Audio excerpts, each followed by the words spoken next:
Today, we are delighted to have with us Dr. Yu. Welcome, Dr. Yu. Thank you for joining us. Thank you very much for the invitation and the opportunity. I'm very excited to be here. To begin, could you share a bit about your academic background and what led you to specialize in ethnoarchaeology and human-environment interactions? Ah, I am a student of Dr. Louis Binford, who is one of the early proponents of ethnoarchaeology as a way to, as one way to study archaeology. I received my PhD and master's degree from Southern Methodist University in Dallas, Texas, under the mentorship of Dr. Louis Binford and other committee members. And I've also had a lot of field experience in ethnoarchaeology, although my dissertation was more standard archaeology because I figured it's probably better to walk before you run. So I began to study transitions to agriculture in the American West, to look at how different environments um, condition people to adopt agriculture in different ways. As a guest editor for Quaternary, what distinguishes this journal in the field of paleoenvironmental and archaeological research? What motivated you to contribute to this editorial role? I was very excited to receive the invitation. I first reached out to Quaternary, I think about 6 years ago, with several colleagues from Asia, mostly from China and Japan, who are looking at um, the more detailed ways in which hunter-gatherers decide or do not decide to adopt agriculture and make a big transition to agriculture. So I had a group of wonderful colleagues, and it looked to me like Quaternary has the kind of broad, excuse me, capacity to accommodate international scholarship that crosses boundaries. And so this special edition was definitely for boundary crossing and also to help us to understand and to think comparatively about different archaeological records and different processes of agricultural adoption. Thank you for your contribution to the journal. Ethnoarchaeology provides unique insights into past human adaptations. How can studying contemporary traditional societies help us understanding resilience to climate change in Asian contexts? We are very fortunate in that many Asian communities and Asian societies have strong memories and of traditional cultivation techniques and traditional crop types. Um, and I think that if you look at the Western literature on this subject, East Asia has been understudied and underappreciated, perhaps because of language barriers. At any rate, I think ethnoarchaeology is extremely important because it gives us an insight into the dynamic system. Archaeologists were sort of like detectives. We arrive at a crime scene. We don't know what happened. All we have is the archaeological site in front of us, the crime scene in front of us, if you will. Although, of course, these people were not criminals. But we're trying to uh, work our way backward through the evidence to understand the dynamic processes that leave a static record. And there's really only one way to understand dynamic processes, and that is to witness them and to document them carefully in ways that later scholars can compare. So, without ethnoarchaeology, archaeologists are unable to understand dynamics in the same way. Um, there is a larger field of archaeology called actualistic methods. Ethnoarchaeology is one actualistic method where you look at a living culture, a traditional culture, and they teach you. They teach you how to make a tool, how to use the tool, how to repair it if it breaks. They teach you how to set up a nice place to live. They will teach you how to gather or hunt certain foods. And Um, that is, I think, very rich. Other types of actualistic anthropology include the experimental techniques. So sometimes you see people who will practice making stone tools to understand how you take a piece of stone and you use strategic methods of understanding how the stone breaks to create a very useful tool. When we find these tools in an ancient context, we don't know how difficult it was to make the tool. We can't see inside the head of that person who created the tool. But if we try to make the tool, we understand some of the what I would call boundaries or sideboards operating on a person trying to make one of these tools. Um, so actualistic anthropology includes experimental techniques, includes ethnographic analogy techniques where you observe a ceremony and say, maybe it was like this. Ethnoarchaeology is very sophisticated because you're looking at the dynamic process and trying to understand the range, the middle range of the dynamic that results in a static pattern. Climate change is often invoked as having historically driven major cultural and technological shifts. Could you highlight a few key examples of past human societies who adapted to environmental challenges? How can scientists reopen discussions about adaptation versus environmental determinism? Oh, very good. Uh, Environmental determinism is a very simplistic way to explain the changes in human societies that usually come chronologically immediately after a climate change event. Environmental determinism sort of portrays human beings as kind of passive, or we just react. It's like, oh no, it's too hot, it's too dry, or it's too cold, so let's just react to that.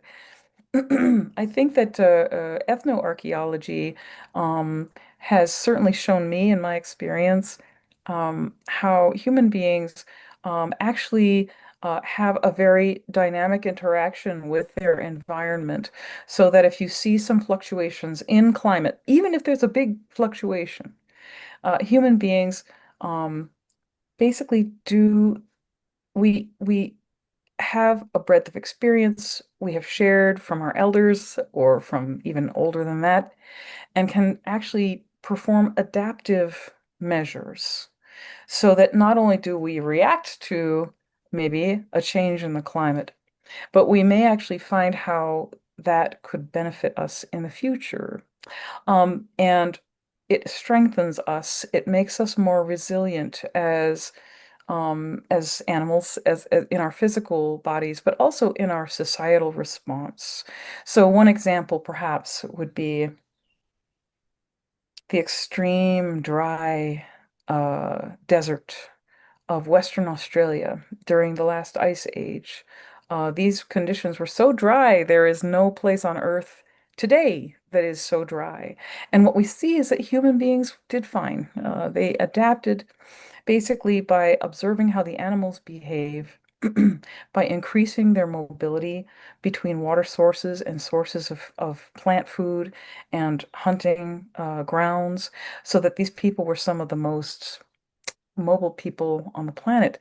To adapt to these dry conditions, they had to be very, very mobile. They did brilliantly well.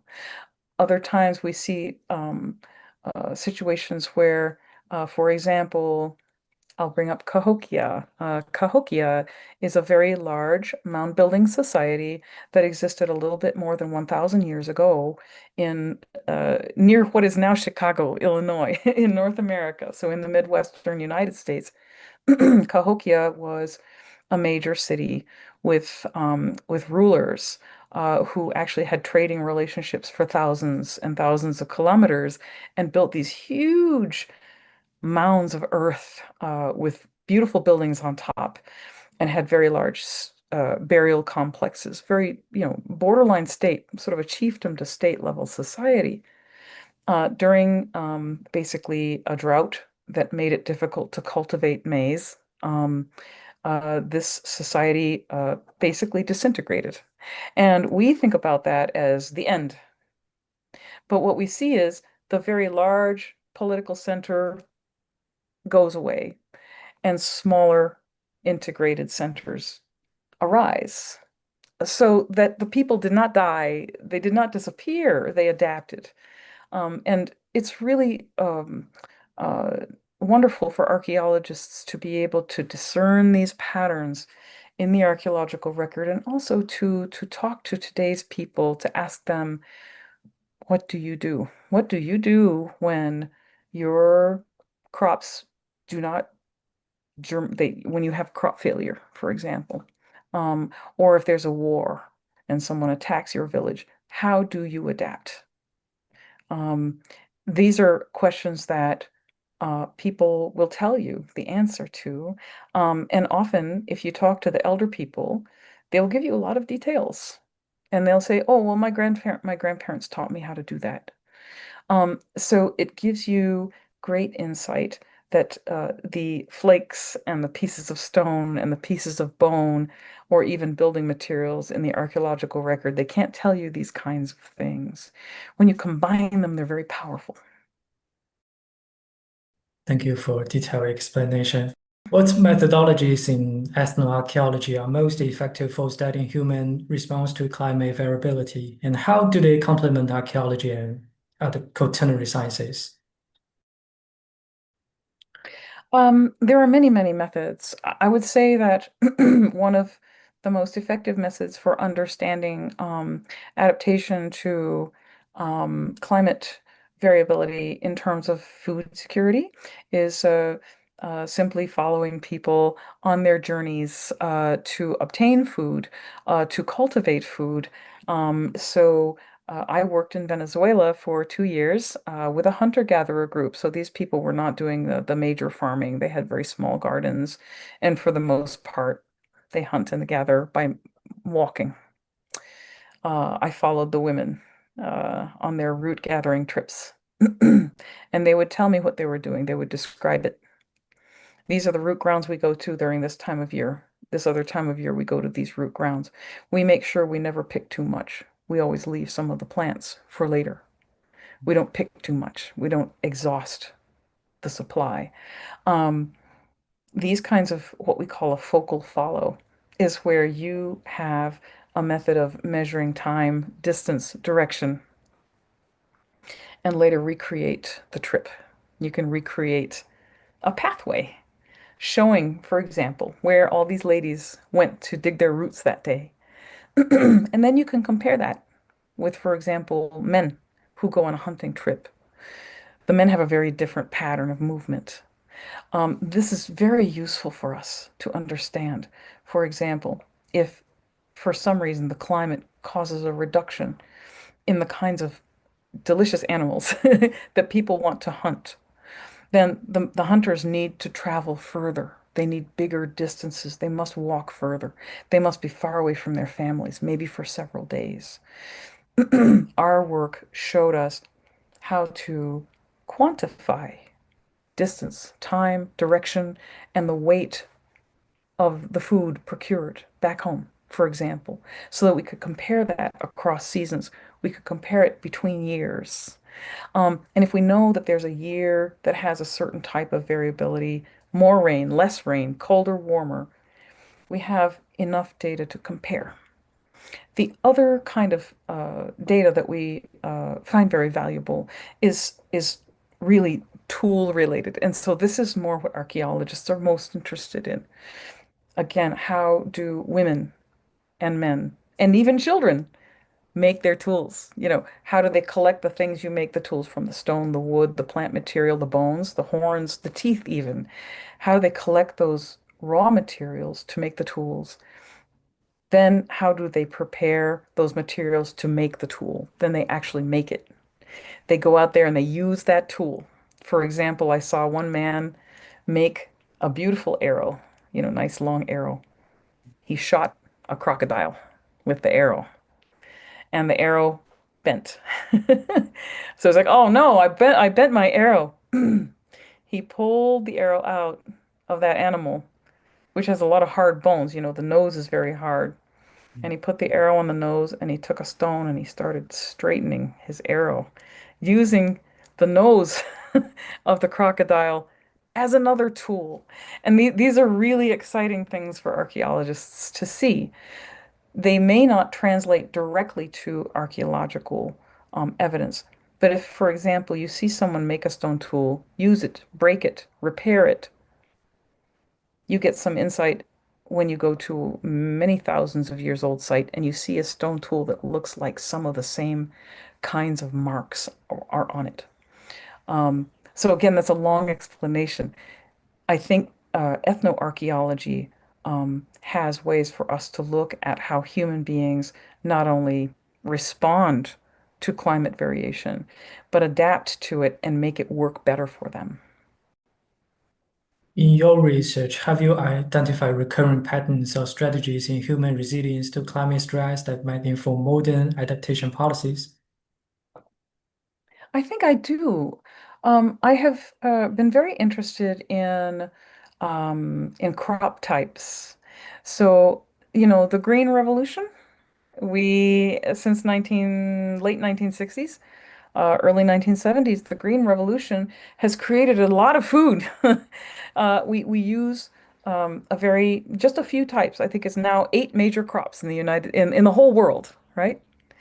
Rice, corn, wheat, oats, these very wonderful crops, but they are so reduced in terms of diversity. There's very little diversity. If you have a climate problem and you have a monoculture of crops, it's risky. You might lose everything. What we see with traditional societies is they have more diverse crop types. They also have crop types that are adapted to local conditions. So you do not need so much fertilizer. You do not need so much pesticide or weed killer. You don't need to do a lot of irrigation or fertilizer because a local plant is already adapted to the local conditions, local water, local soil, even local pests. I think that if we could investigate more uh, traditional crop types to reintroduce diversity into our food systems, we will be better prepared for the climate change that is coming to us now. I think it's very interesting to look at the quinoa. I don't know if you've ever eaten that. Um, and maybe there's a different word for it in China. It's a quinopodium. In Western United States, we get the quinoa mostly from Ecuador or Peru. Very small seed. Or millet, xiaomi, right? These are pretty tough plants, but they're not common anymore. They are very delicious. They have high protein, and they are drought tolerant in many cases. But we don't cultivate them because the market's not there. So I think this is one area that's very interesting, and you could extrapolate also to animals. If we can find some of the older varieties of chickens, older varieties of the pigs, even of the cattle, some of these very old varieties, they're tough. They're resilient, and they can tolerate more climate change, and they can also make do with less water, or maybe with the diverse kinds of feeds. So I think the Food and Agriculture Organization of the United Nations has been researching some of these old varieties, these antique or legacy varieties, to see if some of them can actually be scaled up in production to diversify our food system. Some argue that contemporary climate change is unprecedented in speed and scale. How does the archaeological record help contextualize this claim, and what lessons can we draw? Oh, different parts of the world have experienced many, many different types of climate change. I think, for example, when you look at the end of the last ice age, the Pleistocene to the Holocene transition, we did see warming and we did see drying with very large changes to animal communities, very large changes to plant communities, and we did just fine. We didn't have any trouble. But these changes took place over probably 2 or 3 thousand years. Now we're seeing it in a couple hundred years. Some people might argue the changes actually began earlier, maybe 400 years, but it's very short. I think aside from, something like a meteorite impact, or an asteroid impact, we have not seen change this fast that we've been able to scientifically document, with a caveat that maybe we just have not found the evidence yet. But I would say that um, major volcanic eruptions or asteroid impacts, those are the kinds of things that change climate very rapidly. I think what we're seeing now is almost that fast. So, primarily, I think the kinds of scientists who I would refer to for this question are paleoclimatologists, are people who actually study, for example, the different oxygen isotopes, or other kinds of sort of trace elements that show us how quickly climate really can change. Um, but not being that kind of a scientist, I can safely say I don't think that humans have seen this rapid change, at least not that we know of, in our history. We've seen some rapid changes. Some of us have been affected by disasters, but this is worldwide and it is happening very fast. And I think it's kind of unusual. Our species isn't very old, We've only been around for maybe 200, 300,000 years, not even 1 million. We're young. So I don't think we really have experienced something quite like this. Um, and maybe there are some people who are skeptical about it and say, "Oh, it's not really happening," or we've seen this before. I don't think we really have good evidence for something this fast. Looking ahead, what are the most surprising research gaps in understanding human climate interactions, and how can interdisciplinary approaches address them?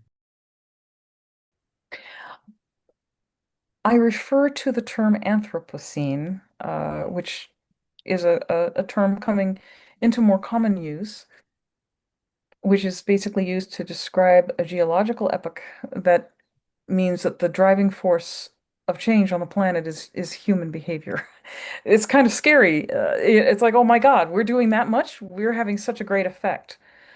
The Anthropocene term and definition is a very good example of interdisciplinary science, to where you have the atmospheric sciences, you have the geosciences, you have biological sciences, and you also have social sciences, all contributing to our understanding of this immense change that we are seeing over the last 300 years, that seems to be connected with human population increases, with intensification of food production, industrialization, and all of that.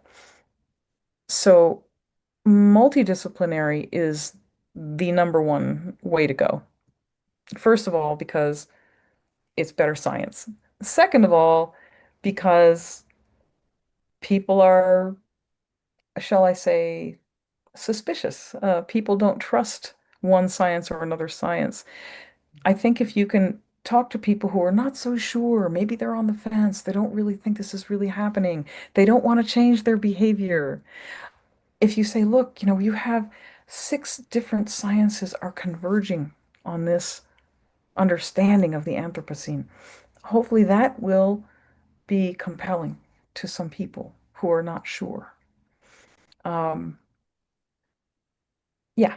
So ethnoarchaeology is one little piece of that puzzle, to where we can talk to the traditional people who are still here and ask them, how do you plant your ancient crops or your old crops, your old varieties? How do you protect them against changes in climate or something else? I noticed when I talked to some of the elders in Asia, they still talk about the Second World War. They talk about that war almost like a climate event because it was so devastating. It was so impacting on their societies. They'll say, "Oh yeah, climate, weather, it's always there, it's always with us, it's very important." But let me tell you about that war and what my parents went through and what my grandparents went through. That shows that human beings have resiliency to all different kinds of things. And maybe some of the techniques that these people used to survive a big war could also be useful in surviving changing climates. because they're making very careful decisions. And a little thought to add to that is the field of human behavioral ecology can be quite useful in this multidisciplinary approach. I meant to bring that one up earlier. Behavioral ecology looks at decision making of individuals or of groups in an evolutionary sense. So, what is the cumulative effect of decisions that are being made? Do they have evolutionary adaptive benefit? And I think that the decision, for example, of farmers in Southeast China and Taiwan in the Second World War, they decided rice is difficult to cultivate now. There's too many, airplanes bombing our fields. There's too many soldiers stealing our rice. It's too hard to plant it. It's not worth it. So we'll plant sweet potatoes instead. We'll plant taro, yuto instead. We're going to plant the roots because the soldiers won't steal those. They're not as easy to take. The government won't come and take it. And if the airplane bombs my field, I can just put the stems back in and they will grow again.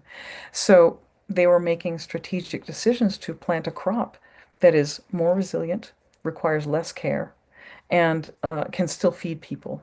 And then as soon as the things calm down, they start planting the rice again. So I think that's a nice small example of how farmers, traditional farmers can adapt. Thank you. Thank you for impressive sharing. Thank you.